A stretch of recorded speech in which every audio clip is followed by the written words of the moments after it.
to the Lost World Minute by Minute podcast reviewing the 1997 sequel to Jurassic Park, 1 minute at a time. I'm Brad. I'm Dave.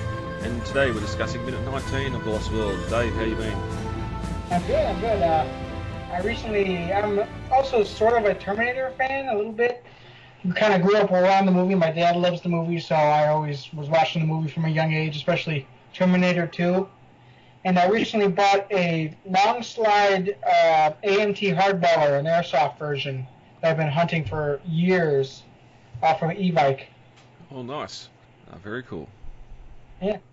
So I'm excited to be getting that. It was only $30 too, so that was great. Even better. Uh-huh. Yes, it's been a fun week. We've got a little bit of news we can look at here from Hawaii and Jurassic World 2. Mommy! Daddy, you've got to come see this!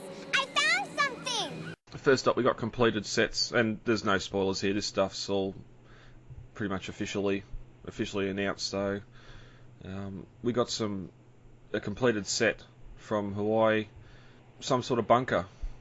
It appears. Yeah, that's what I heard. We don't get a clear view of the doors, which is interesting.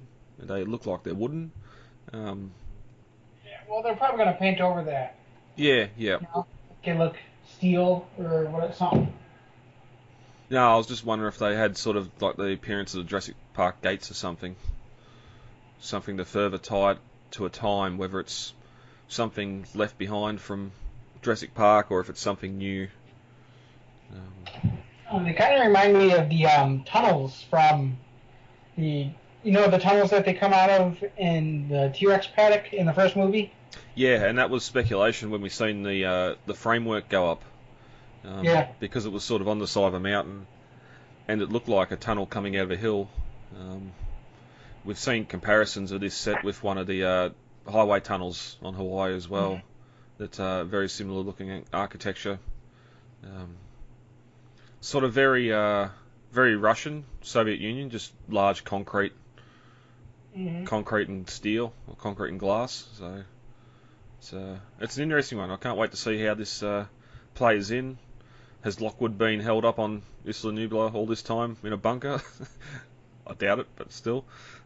I believed you. We also got a official shot, with the comments saucy and sassy, with Ian Malcolm, Jeff Goldblum's chair on set. It looks like he's about to start filming his parts.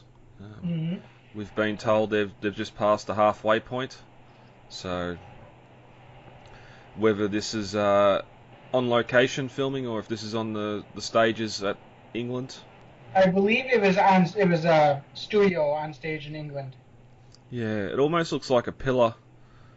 There's a pillar in a mansion behind the set, behind the photo here, but that could be might be an interior shot that he's got going on in the Lockwood mansion. Possibly. Yeah, because it almost looks like a pinewood forest in silhouette behind it as well, like a matte painting or something.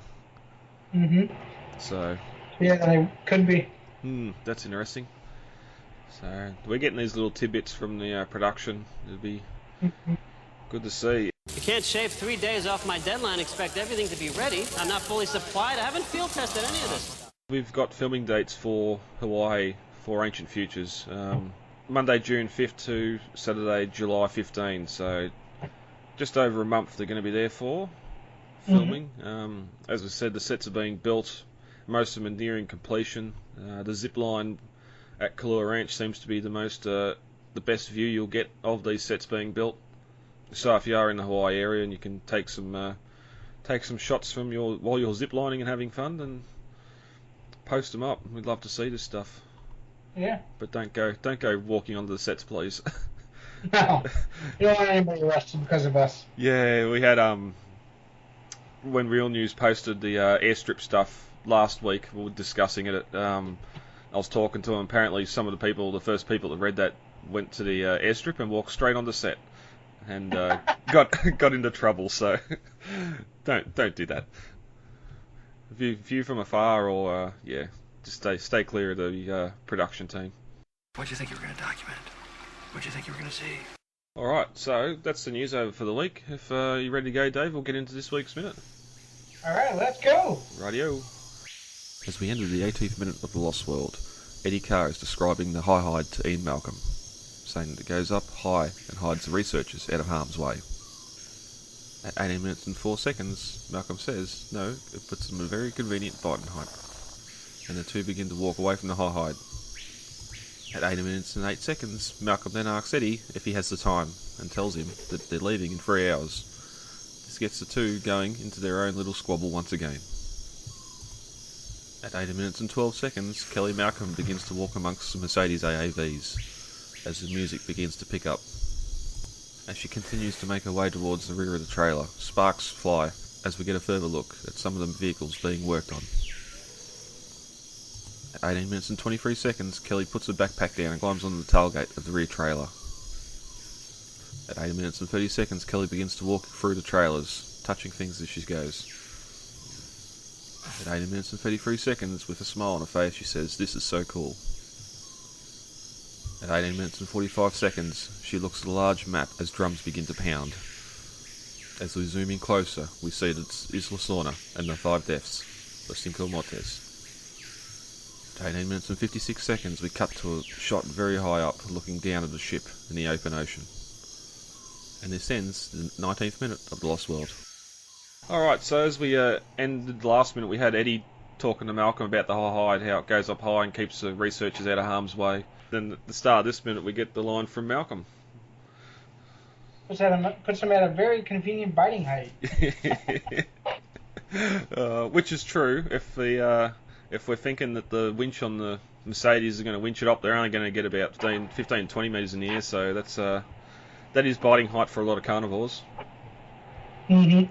And we'll get to that when we get to the later minutes of how we think that high hide's up in the tree, because as we said last time, it's up in one of the highest sequoias. So, but we sort of get the groundwork for that. And our last shot here with Eddie and Ian, Malcolm eats. I'll stop reading ahead. Malcolm asks Eddie what the time is, and that they're leaving in 3 hours, and it sort of gets the squabbling going on amongst them again. Like Eddie can't believe, no, we're not going 3 hours. Haven't got the time. Yeah. Doesn't feel tested any of this. Yeah, not even fully supplied. It just makes me wonder. It makes me wonder what they went to the island with and what didn't go with them.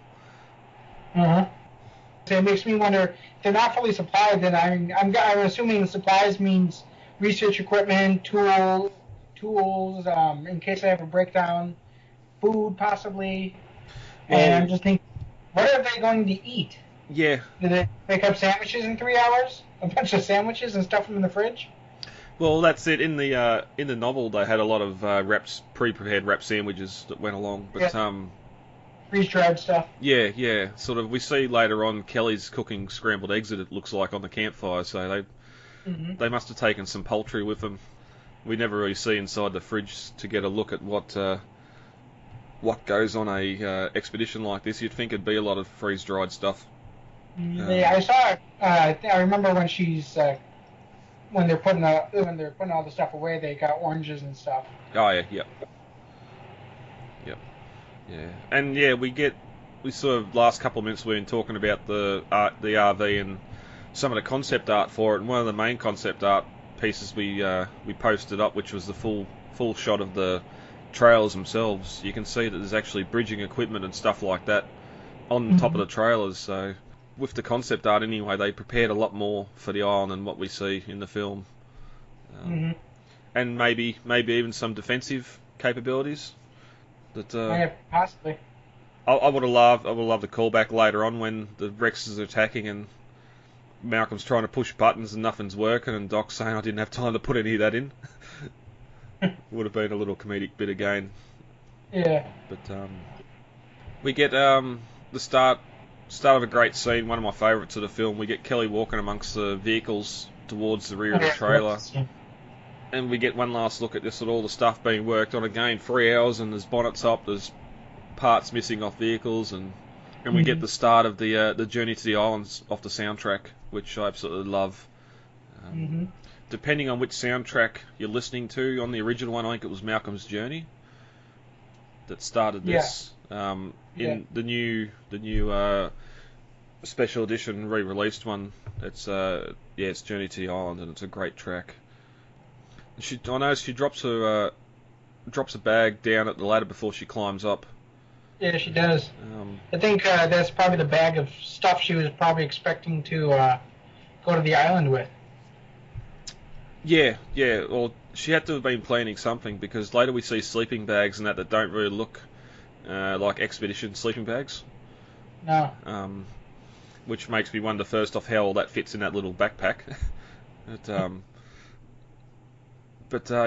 She walks into the trails and we get a bit of a walkthrough of the trails with her, and the line, "This is so cool," which I agree with her. It is great to see. I remember when the Lost World RV team was putting together the RV, and they showed off a video of they finally just got the lights to work to turn on in the floors, and they were doing a walkthrough of it like Kelly does. Yep.